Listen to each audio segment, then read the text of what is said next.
Hello everyone. तो ये सवाल नीट 2025 का सवाल है और बड़ा ही अच्छा सवाल है। ये सवाल कह रहा है a constant voltage of 50 volt is maintain between the point A and B of the circuit shown in the figure. The current through the branch C D of this circuit is. तो इस question की approach कुछ ऐसी रहेगी कि सबसे पहले हम इस सिंपल वायर का रोल समझेंगे इस सर्किट के अंदर और फिर इस सर्किट को सिंप्लीफाई करने की कोशिश करेंगे। एक बार इस सर्किट को सिंप्लीफाई करने के बाद हम इस सर्किट के अंदर के करंट की वैल्यू निकालेंगे और इस करंट की वैल्यू से ही हम अपना फाइनल आंसर निकालेंगे जो क्वेश्चन में हमसे पूछा है। तो बेसिकली हमें जो ये ब्रांच है सीडी, इसके अक्रॉस या फिर इसके अंदर से कितना करंट जा रहा है वो निकालना है। तो पहले हमें समझना पड़ेगा जो सीडी ब्रांच ही है क्या। सिंपल सी बात है, ये एक सिंपल वायर है और सिंपल वायर का सिंपल सा मीनिंग ये है कि इसके अक्रॉस पोटेंशियल डिफरेंस ज़ीरो होगा। पर क्यों होगा पोटेंशियल डिफरेंस ज़ीरो? क्योंकि सिंपल वायर का जो रेजिस्टेंस है वो ज़ीरो होता है और जो अपना फॉर्मूला है ओम्स लॉ का कि potential difference is equals to current into resistance, और अगर रेजिस्टेंस ज़ीरो है तो पोटेंशियल डिफरेंस भी ज़ीरो होगा। तो अगर पोटेंशियल डिफरेंस ज़ीरो है तो फॉर एन एग्जांपल मैं मान लेता हूँ कि इस सीडी ब्रांच के अक्रॉस एक पॉइंट पे अगर एक्स पोटेंशियल है, यहाँ पे पॉइंट नोट करना, मैं पोटेंशियल कह रहा हूँ, पोटेंशियल डिफरेंस नहीं, मैं एक रेफरेंस पोटेंशियल मान रहा हूँ जो एक्स है। तो इस पूरे ब्रांच में आपका पोटेंशियल एक्स ही होगा, ताकि अगर मैं किसी भी दो पॉइंट के बीच का पोटेंशियल डिफरेंस निकालूँ तो वो ज़ीरो आएगा।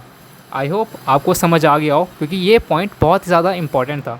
अब मैं आगे बढ़ता हूँ तो आप देख सकते हो कि अगर यहाँ पे x है तो इधर भी x होगा, इधर भी x होगा और इधर भी x होगा। ठीक है, तो अब मैं क्या करूँगा, इस जो बैटरी है इस बैटरी के अक्रॉस इस साइड में मैं ज़ीरो रेफरेंस मानूंगा तो ऑटोमेटिकली जो पॉजिटिव टर्मिनल है उस साइड 50 वोल्ट आ जाएगा, क्योंकि मुझे इन दी एंड ओवरऑल इस बैटरी के अक्रॉस पोटेंशियल डिफरेंस 50 का मेंटेन करना है। तो अगर यहाँ पे 50 है तो इधर भी 50 आएगा और इधर भी 50 आएगा। अब आप एक चीज़ नोटिस करना कि जो 1 ओम वाला रजिस्टर है इसके अक्रॉस जो पोटेंशियल डिफरेंस आ रहा है वो आ रहा है 50 माइनस एक्स, और जो 3 ओम वाला रजिस्टर है उसके अक्रॉस भी सेम पोटेंशियल आ रहा है, आई मीन पोटेंशियल डिफरेंस।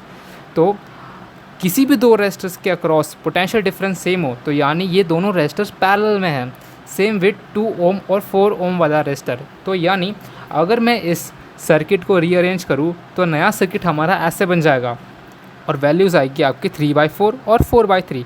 अब आप देख सकते हो कि 3/4 और 4/3 सीरीज़ में है, तो सीरीज़ में ऐड करने के बाद अपने पास जो रेजिस्टर की वैल्यू आ रही है वो आ रही है 25/12।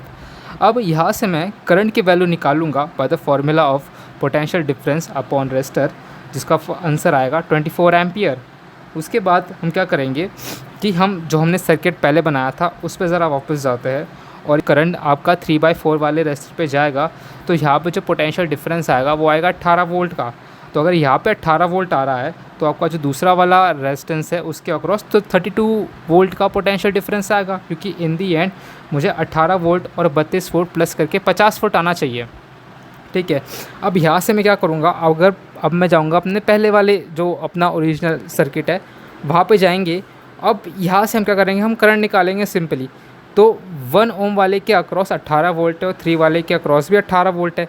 तो यानी जो 1 ओम वाला ब्रांच है वहाँ से करंट 18 एम्पियर जा रहा है और 3 से जा रहा है 6 एम्पियर। उसी तरह हम लोग 2 और 4 के अक्रॉस निकालेंगे। 2 के अक्रॉस आ रहा है 16 और 4 के अक्रॉस आ रहा है 8 एम्पियर। तो यहाँ से आप सिंपली देख सकते हो कि 18 एम्पियर वाला जो ब्रांच है वहाँ से 2 एम्पियर सीडी ब्रांच में जा रहा है और बचा हुआ जो 16 है वो 2 में जा रहा है, और जो 3 है उस वाले में 6 में वो 2 ऐड होकर 8 बन रहा है। तो इस क्वेश्चन का सिंपली आंसर 2 एम्पियर है।